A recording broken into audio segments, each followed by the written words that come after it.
வெற்றிலை வராகி தாயின் வெற்றி வாக்கு இது. என் தங்கமே, என்னை தஞ்சமடைந்த உன்னை எப்போதும் நான் நிர்கதியாக இருக்க விடமாட்டேன். ஒருபோதும் உன்னை கைவிடமாட்டேன் என்பதை நீ உறுதியாக நம்பு. உன் நம்பிக்கை வீண் போகாது. இன்னும் கொஞ்ச காலத்தில் உன் பிரச்சனைகள், நோய், கடன், கசப்பான உறவுகள் அனைத்தும் மாறி அனைத்திலும் நீ சுகமாக வாழப்போகிறாய். இது உன் அன்னை வராகியின் வாக்கு. நான் உன்னை விட்டுவிடவில்லை என்பதை நீ அடிக்கடி உணரத்தான் செய்கின்றாய். வாழ்வின் ஒவ்வொரு நொடியும் நடக்கும் மாற்றம் கண்டு நீ அச்சப்படாதே. நான் உனக்கு நன்மையையே செய்வேன். என்னை மட்டுமே நீ வணங்குகிறாய். அப்படியிருந்தும் இந்த கஷ்டங்கள் தொடர்வது ஏன்? இதை நிவர்த்தி செய்வது எப்படி?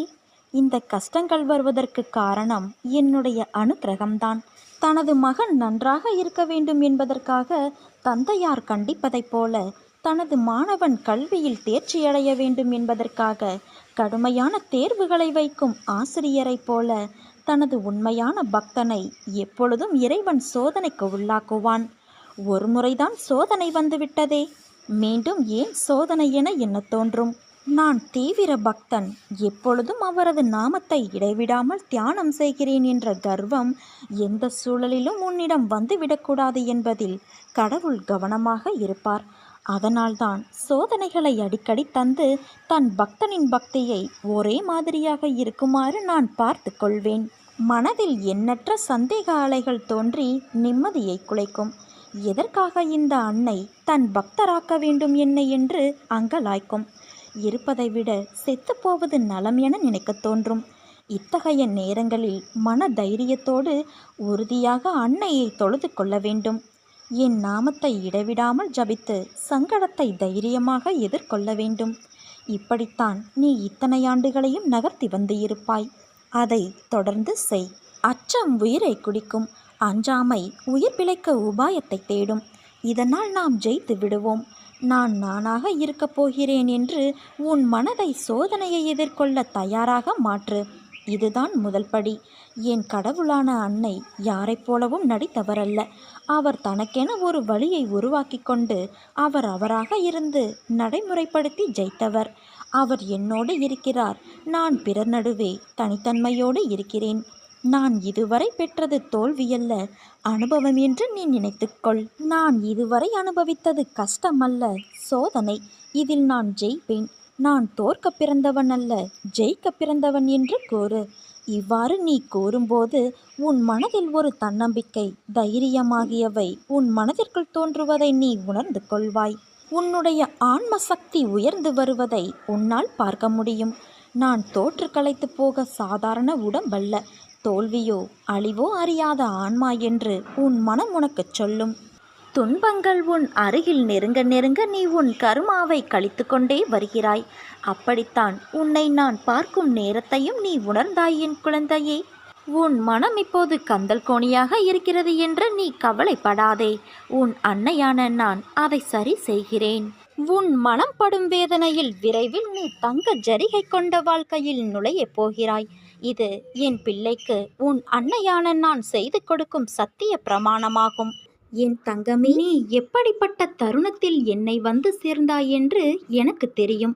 இன்று உனக்கு நல்ல நாள், மனதிற்கு மகிழ்ச்சி தரும் நாள், அமைதி தரும் நாள், அதிர்ஷ்டம் தரும் நாள். நான் ஏற்கனவே உனக்கு அடிக்கடி சொல்லியிருக்கிறேன், உன் எண்ணங்கள் யாவும் கூடிய விரைவில் நிறைவேறும் என்று.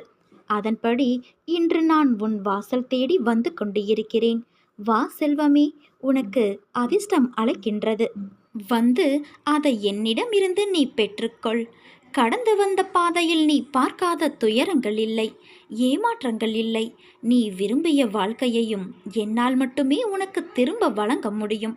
நீ வருத்தப்பட்டது போதும். உன்னை பார்த்து விலகியவர்கள் எல்லாம் உன்னை தேடி வரும் நேரம் இது குழந்தையே. உன்னை தூற்றி பேசியவர்கள் தன் தவறை உணர்ந்து தேடி வரும் நேரம் இது. உன்னுடைய பல நாள் சொல்லலான சோகம், துயரம், துக்கம், சித்திரவதைக்கு எல்லாம் ஒரு முடிவு வந்துவிட்டது. பார்ப்பதற்கு இன்னும் முடியாதது போல இருக்கும். அவையாவும் உனக்கு இப்போது முடிந்துவிட்டது குழந்தையே. எப்படி என்று நீ கேட்கலாம். உனக்கான வாழ்க்கை உன்னிடம் வந்து சேரப்போகிறது. அழகான வாழ்க்கை, அமைதியான சூழல், ஆனந்தம் கிடைக்கப் போகிறது. நீ இவ்வளவு விஷயங்களையும் கடந்து வந்தது அசாதாரண விஷயம். அது சாதாரண விஷயமல்ல. பிறர் உன்னை எவ்வளவு அவமானப்படுத்தியுள்ளார்கள். நீ அதை பொருட்படுத்தாது கவனமாக பின்வாங்கி வந்துவிட்டாய். நான் சொல்வதெல்லாம் உனக்கு இப்பொழுது உண்மையாக தெரியும். உன் பொறுமை என்னை பூரிக்க வைத்துவிட்டது. உன் நம்பிக்கை என்னை சிலிர்க்க வைத்துவிட்டது. உண்மையிலேயே உன்னை நான் பாராட்டத்தான் செய்ய வேண்டும். எல்லோரும் பிரச்சனை வந்ததும் என்ன செய்வது என்று தெரியாமல் ஓடி ஒளிவார்கள், மனம் தளர்வார்கள், இடிந்து போய்விடுவார்கள். ஆனால் நீ அப்படியல்ல. நிதானமாக செயல்பட்டாய். நான் கவனித்து கொண்டேதான் இருக்கிறேன். யாருக்கும் தெரியாமல் நீ கத்தி கதறி என்னிடம் மட்டும் உருண்டு புரண்டு அழுது வேண்டினாலும் மற்றவர்களிடம் உனக்கு கஷ்டங்கள் கொடுத்தவர்கள் உட்பட வெகு நிதானமாகவே செயல்பட்டாய்.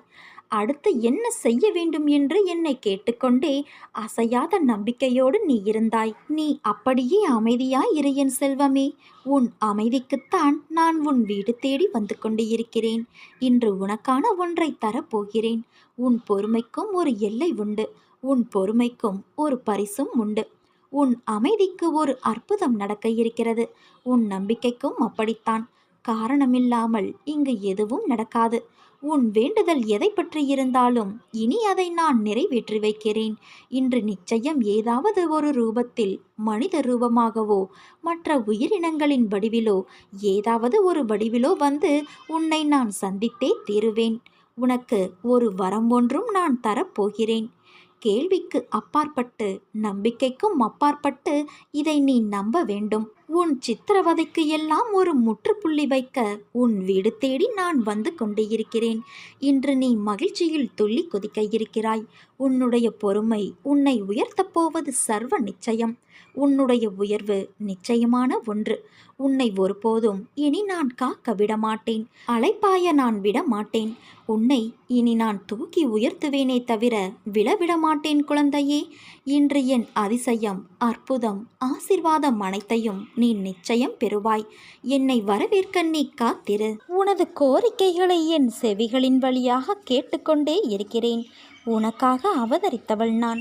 உன்னை அழகுபடுத்தி வாழ்க்கை என்னும் புத்தகத்தில் நுழைத்து அதை பக்குவமாக கையாள வைத்திருக்கின்றேன். காயங்கள் இல்லாமலும் வலிகள் இல்லாமலும் வாழ்க்கையை கையாள முடியுமா? பொறுமை, சகிப்புத்தன்மை வேண்டும். அகங்காரம், அகந்தை இவைகளை தவிர்க்க வேண்டும்.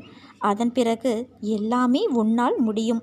வாழ்க்கை சக்கரத்தில் அனைத்தையும் எதிர்த்து சந்திக்க நீ தயாராக இருப்பாய். வாழ்க்கையில் வருவது அத்தனையும் நிரந்தரமில்லை.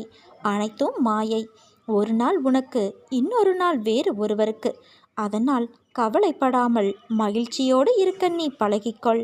உனது கோரிக்கைகள் எதுவாக இருந்தாலும் அதை கண்டிப்பாக நான் நிறைவேற்றி தருவேன். கரும வினைகள் உன்னை விட்டு விலகப் போகிறது. கடன் தொல்லைகள் விலகப் போகிறது. வரவேண்டியது வந்து சேரும். நீ எதற்காக காத்திருந்தாயோ அது நிறைவேறும். நீ விரும்பிய வாழ்க்கை, விரும்பிய வேலை இவை அத்தனையும் என் பரிபூரண ஆசீர்வாதத்தோடு உனக்கு கிடைக்கப் போகிறது குழந்தையே. இனி நீ கொடி கட்டி பறக்கப் போகிறாய். கஷ்டப்படுகிறேன், என்னிடம் இல்லை, எப்படி தருவேன்? எதற்காக தர வேண்டும்? எதற்காக செய்ய வேண்டும்? இப்படி பேசுவதை இன்றோடு தவிர்த்துவிடு. நான் இருக்கும்போது கடுகளவும் நீ கலங்காதே. உன்னை எவரிடத்திலும் நான் விட்டு கொடுக்க மாட்டேன். எந்த நேரத்திலும் கைவிடவும் மாட்டேன். நலமாக இருக்கிறேன், முடிந்ததை செய்கிறேன், முயற்சிக்கின்றேன், தருகிறேன் இப்படி சொல்ல பழகிக்கொள். என்னை சரணாகதியடைந்தால் உன்னை நான் பாதுகாப்பேன். நீ பொறுமையாக இரு. உன் அம்மா நான் உன்னோடு தானே இருக்கிறேன். என்னுடைய பாதத்தை தஞ்சமடைந்த பிறகு பொறுமையை சோதிக்கும் நிகழ்வுகள் நடக்கும். எல்லாமே கழுத்தை பிடித்து நெரிப்பது போல இருக்கும். அதை கண்டோ கேட்டோ தளராமல் உறுதியோடு இருந்து நாம் உறுதியை குலைக்கும் மனக்கவலையை விட வேண்டும். என் பேரில் உன் பளுவை சுமத்தினால் அதை நிச்சயம் நான் சுமப்பேன் என உனக்கு உறுதியளித்துள்ளேன். நான் இருக்க பயம் ஏன் உனக்கு? என்னை நம்புகிறவர் என் வார்த்தையின் மேல் நம்பிக்கை வைத்து தன் கவலையை விட்டு விட வேண்டும்.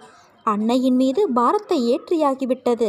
இனி அவர் பார்த்து கொள்வார். ஒருவேளை பார்க்காமல் போனாலும் நான் கவலைப்பட மாட்டேன். ஏனென்றால் என்னை பற்றி கவலைப்பட வேண்டியது என் அன்னை. நான் அல்ல என்ற உண்மையை உணர வேண்டும்.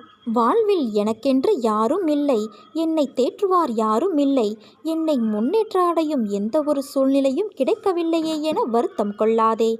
சூழ்நிலையும் முன்னேற்றமும் ஏற்படுத்துவதல்ல, உருவாக்குவது. அதை நான் உனக்கு உருவாக்கியுள்ளேன்.